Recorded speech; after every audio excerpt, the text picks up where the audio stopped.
Hi YouTube, and this is JTrain997, and I'm back this time with my review of the G.I. Joe 30th Anniversary Techno Viper, the Cobra Engineer. Now, of course, I just got the brand new wave in the mail today, and this is easily the guy I was most looking forward to out of the new wave.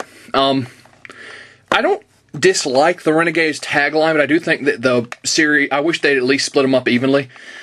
This was the only non-Renegade's figure in here. Of course, he's a new rendition of a classic Cobra Trooper.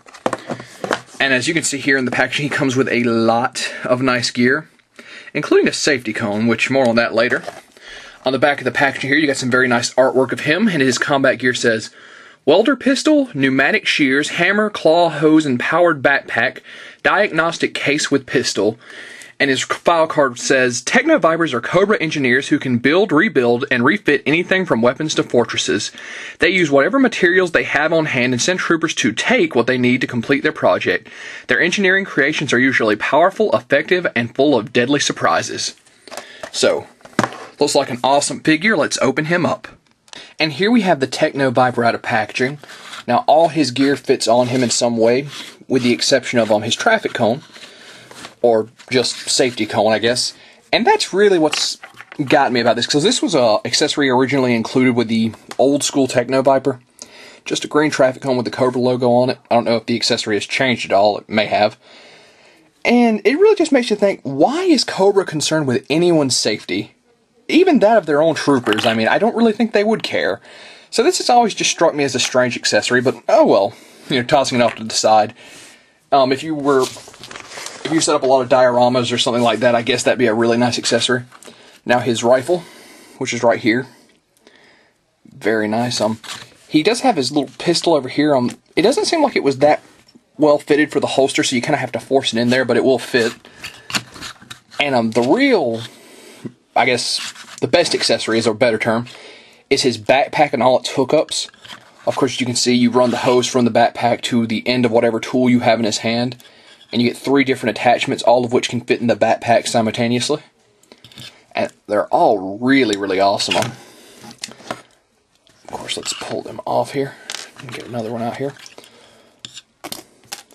These guys always struck me as the guys that would be picking up the power lines off the side of the road, but even so, it's a really nice looking figure. They've done a great job on the backpacks, I've already said. And once again, all the different attachments you've got all fit in his hands really nicely. Now, the Techno Viper himself, as far as detail, he's definitely a more classic looking figure. They've definitely kind of retweaked the helmet. He's got the big silver Cobra logo. He's got all the various hoses on his vest. Very nice. Now, pulling him off the base real quick. Standard base, Techno Viper. His head does a full 360, some up and down. Arms go up and out, do a full 360. Bend and spin at the elbow. They spin at the wrist. It's a tiny bit hindered by how bulky his sleeves are, but not by much. Now, his main torso articulation is pretty hindered by this vest he's got on, but that's not the end of the world. Legs go forward, out, back, are double jointed at the knee, and have an ankle joint. So some pretty awesome articulation. It's really just the standard for G.I. Joes at this point. Pegging him back onto his base. Now this line, it just started showing up at the time I'm making this video at retailers earlier this week. Online retailers at the very least. But at the same time, it started showing up at online retailers, and before you know it, there was a sighting online, I think it was on histank.com, somebody posted they had seen him at Walmart already.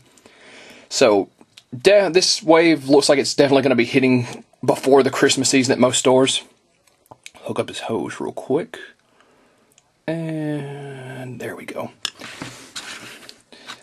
So the one concern I have is that supposedly the wave following this, which has the Zombie Viper, which I personally can't wait for, is going to hit right after this one. So I've kind of got to worry how much are you going to see in comparison to, are your stores overstocked, or are we just going to see the Zombie Viper wave, and is this wave kind of going to get knocked out? Because this is a really solid army builder. I definitely think everybody needs one or two, well, at least those of us who are army builders need one of the 2 of them in their collection. And even if you're just a standard G.I. Joe fan, you've definitely got to pick at least one of these guys up.